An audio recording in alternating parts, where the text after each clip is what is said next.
Assalamualaikum warahmatullahi wabarakatuh. Ashama harka fuuna kam jirtan dhaggeeffattoonni YouTube channel Soofuma Raappe bakkuma jirtanitti nageenya kan koo isin haala qabachaa har'as barnoota haarawaan walitti deemnee jirra. Viidiyoo har'aa keessatti kan isinitti agarsiisu wantoota lamaadha. Warroonni bilbila qabdan hundi keessanuu wantoota kanneen lamaan bilbila keessan irratti sirreeffachuudhaan faayidaa guddaa irraa argachuu dandeessanii. Tokkoffaa raamii bilbila keessanii akkaataa ittiin guddifachuu dandeessanidha.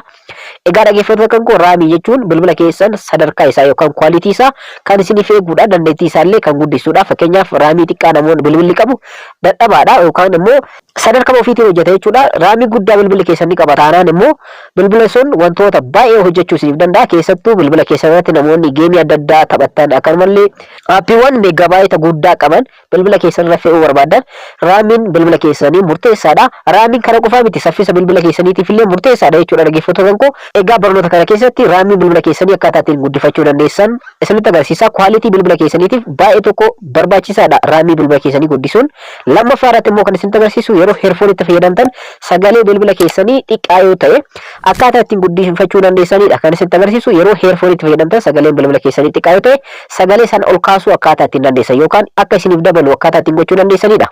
Gara barnoota keenya kanarratti osoo hin darbiin warroonni hanga ammaatti maatii YouTube chaanaalii kanaa hin ta'in subscribe gochuudhaan gara maatiiwwan keenyatti dabalamaadha. Akkanumallee mallattoo notifiikeeshinii tuquudhaan ol irra godhaadha. Yeroo hunda viidiyoo haarawaa yeroo gadhiisu nama hunda dura akka isin dhaqqabuuf viidiyoo kana namoota baay'ee akka dhaqqabuuf like share gochuun hin irraanfatina. Amma gara barnoota keenyaatti ceena. Tokkoffaa irratti kan isinitti agarsiisu dhaggeeffattoota kan koo raamii bilbila keessanii akkaataa ittiin guddifachuu dandeessanidha. Kanas gochuudhaaf sitingii bilbila keessanii keessanii seentu, sitingii bilbila keessanii keessanii seentu, aappii sitingii yoo qabaattan aappii sitingii keessa seentanii yookaan immoo bilbila keessan akka qabdanii gad harkisuudhaan mallattoo sitingii asirratti argamti ishee kilik gochuudhaan gara sitingii bilbila keessanii ni seentu jechuudha. Ergasii immoo dhaggeeffattoota kan koo bakka sarchi baarii kanarratti storage jettanii barreessuu ni dandeessan yookaan immoo dhaggeeffattoota kan koo akkana keessa gad dhufuudhaan bilbila irraa bilbilatti garaagarummaa waan qabuu fi akkana keessa gad dhufuudhaan dhaggeeffattoota kan koo baatirii inda device care kan jedhu jira isarratti kilik goota.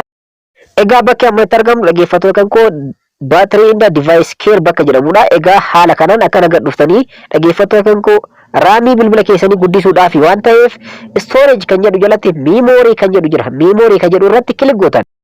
Ergasii ammas keessa gad dhuftanii dhaggeeffattoota kan koo keessa gad dhuftanii gara dhamaa irratti fiichara ajaa'ibaa bilbilli Samsung irratti kan dhufedha. Kuni jechuudha dhaggeeffattoota koo RAM Plus jedha.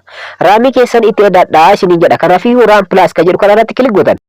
Egaa akkuma ammas irratti argartan RAM Plus jedhee gubbaa kanarratti RAM Plus uses your phone's storage space to provide virtual memory isiniin jedha. Egaa kana jechuun dhaggeeffattoota kan koo raamii bilbila keessanitti fayyadamuudhaan memory keessan irraa fayyadamuudhaan memory irratti isiniif kenna. Memory keessan irratti raamii GB'dhaan dabalachuu ni dandeessanii isiniin jedha. Kun kan isin gargaaruuf dhaggeeffattoota kan koo aappoonni adda addaa akka background irratti isiniif hojjetaniif meemoriin keessanillee sirriitti bakka gahaa akka qabaatuuf isiniif taasisa. So kana sirreeffachuudhaaf akkuma asirratti argatan raamiin bilbila keessanii garaagarummaa qaba.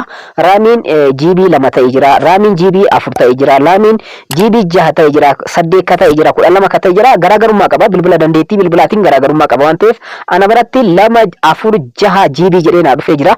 Isin biratti 2 4 6 8 isin biratti hamma 12 illee ta'uu danda'a. So ana biratti guddaan GB 6 dha jechuudha. Raamii GB 6. Ergasii kanneen keessaa jechuudha dhaggeeffattoota kan koo isin irratti kan dhufe raamii guddaa yookaan GB guddaa kan qabatedha kan filattanii. Fakkeenyaaf ana biratti 6 dha. Isin biratti 8 12 ta'uu danda'a.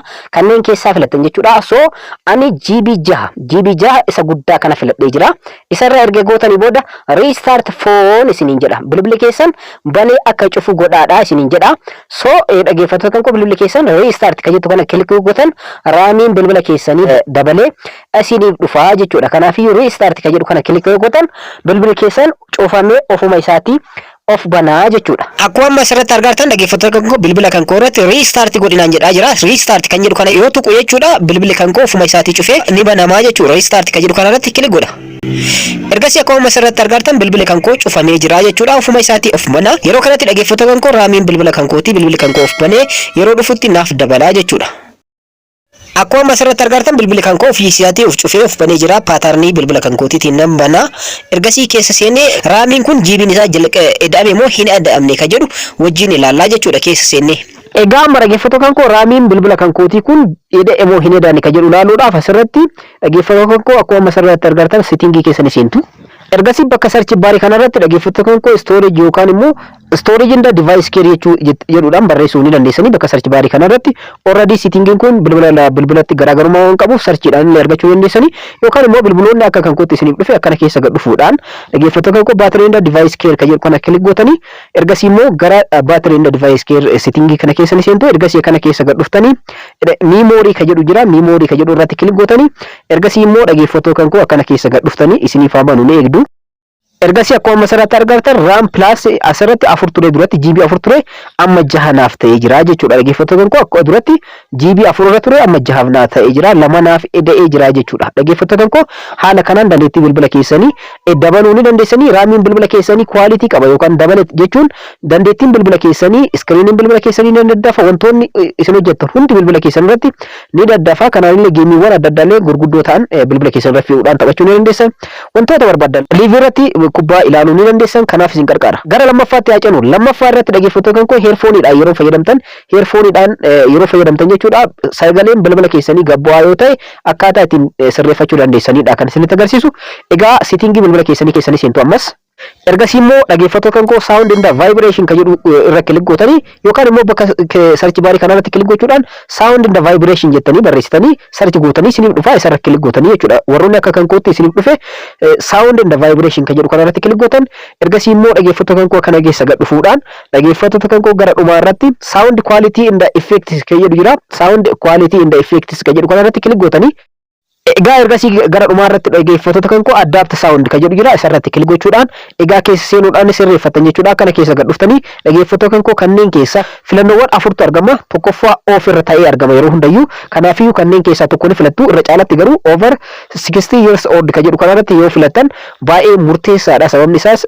sagaleen isaa ni dabala jechuudha high ta'a jechuudha dhaggeeffattoota kan koo isa 30 filachuu dandeessan under 30 illee filachuu dandeessan kan feetan filadhaadha garuu racaalatti over 60 years old kan jedhu kana yoo filattan dhaggeeffattoota kan koo saawundiin bilbila keessanii yeroo heerfooniidhaan fayyadamtan isiniif dabalaa jechuudha egaa tiippiiwwan kanneen lamaanitti fayyadamuudhaan bilbila keessan irratti faayidaa guddaa argachuu ni dandeessan barnoonni kan koo kanarraa kana fakkaata akka itti fayyadamtan akka irraa fayyadamtan abdiin qaba yeroo biraa barnoota biraatiin walitti deebina warroonni hanga ammaatti YouTube chaanaalii kanaaf maatiin ta'in subscribe gochuudhaan maatiiwwan keenyatti dabalamaadha viidiyoo kana like gochuu hin irraanfatinaadha namoota isinii fayyada jettanii yaaddan share gochuu hin irraanfatina yeroo biraa barnoota biraatiin walitti deebina horaa bulaa